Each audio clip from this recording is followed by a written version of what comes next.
It happened again. Grandma Joyce locked Jimmy and Carrie in the box, her choice of punishment whenever she thought the children needed serious discipline. This time, Joyce decided to incarcerate them in the wooden prison for being a little too noisy. "It's okay. Gran will let us out soon," Jimmy whispered to Carrie, putting his arm around her shrunken shoulder. The children had been coming to Joyce's house for summer since their mother passed away. They hated it, especially Carrie. It was 1,000 miles away from anywhere, surrounded by haunted, whispering woods full of wolves and ghouls. And Grandma was mean and angry. Worst of all, there was the cursed box with its mouth agape, waiting to swallow them up on a whim.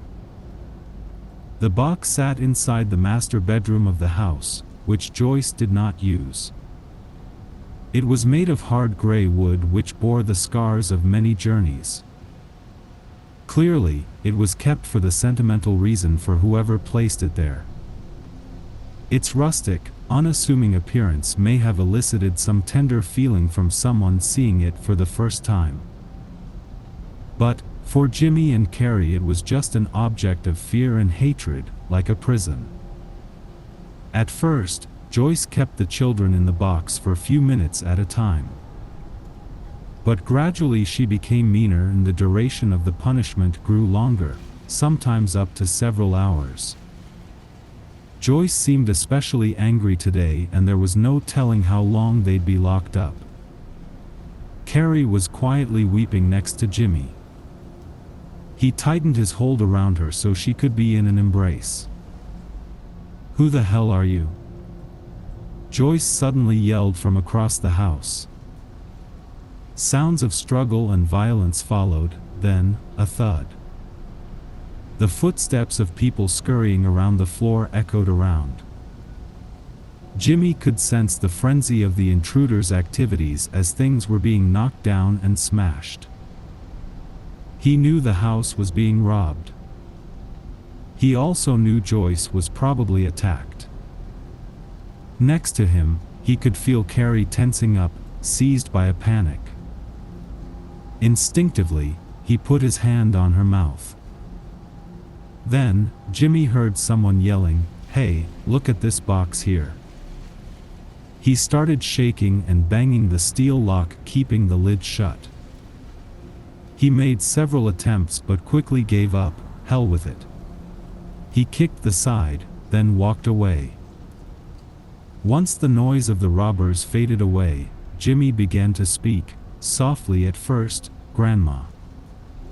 When no reply came, Jimmy called out louder, "Gran." Still no reply. This time he gave a good holler, "Grandma Joyce." Only the silence answered his query. "Grandma." Dusk was setting in, and the sliver of light through the gaps in the walls of the box began darkening into sinister blurs. Jimmy kept shouting, into the deserted woods surrounding the house, 1,000 miles from anywhere, and there were rising for their nightly prowls the wolves or something much worse.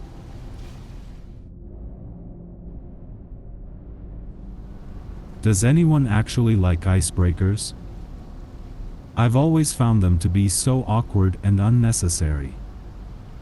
Maybe it's because I'm shy. I thought my days of squirming through icebreakers were over, but unfortunately not. You see, I had to do one recently with some people I met on a group activity course. Although there were only 8 of us in total, and I'd spoken to everyone by this point anyway, I still felt a little uncomfortable. I didn't know whether it was best to go first or last, so I settled for somewhere in the middle. We were doing that "tell me about yourself" type game. I stammered nervously when it came to my turn. "Well, as you know, my name is Ed. I'm 27, I work as a paramedic. Let's see, what else? I like to play golf at the weekend. Oh, and I'm married and have the sweetest young daughter." Her name is Emma and she just turned 3 last week. I showed the group the screensaver on my phone, a photo of Emma beaming with joy, happily eating an ice cream cone. I guess my turn went by a lot quicker than others, but I tend not to like to talk about myself too much.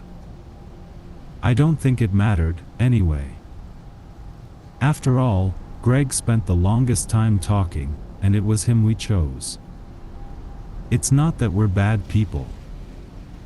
We just didn't have enough food supplies to tide us over until the rescue team made it to us. We desperately needed to eat. I'm just thankful all 7 of us made it out alive.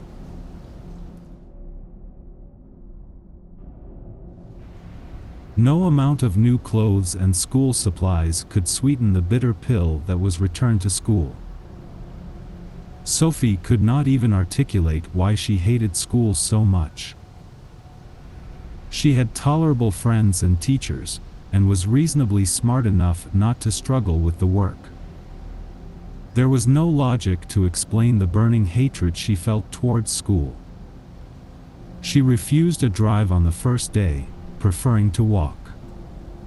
It had rained overnight. Gleaming puddles were scattered on the pavements, and a twitching pile of fall leaves in one caught her attention. She poked a foot at the pile and saw a most unusual sight. A delicate narrow snout, with a damp puff of smoke hanging above it.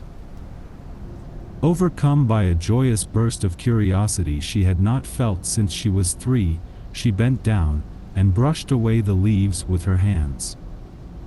A dragon. A wet, small, miserable dragon, but a dragon nonetheless.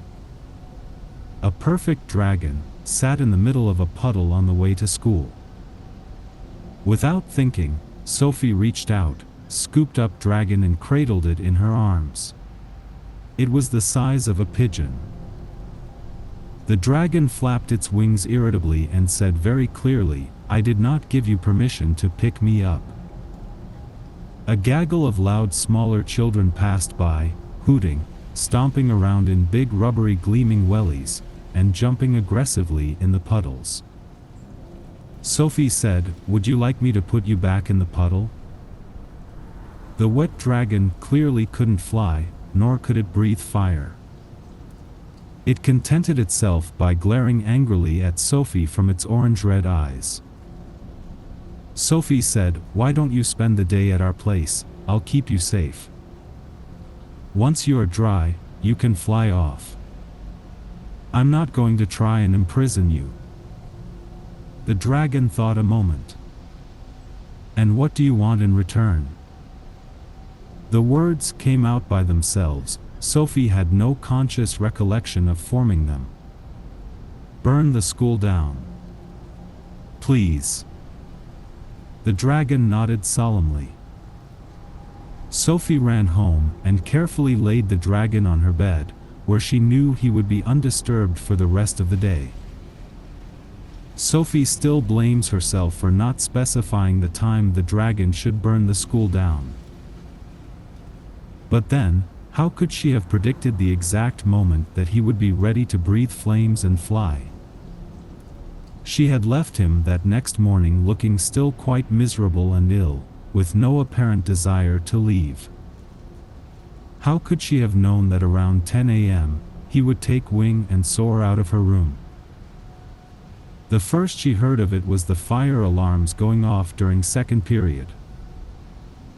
She saw the flames, heard the crackles before she heard the screaming and felt the heat.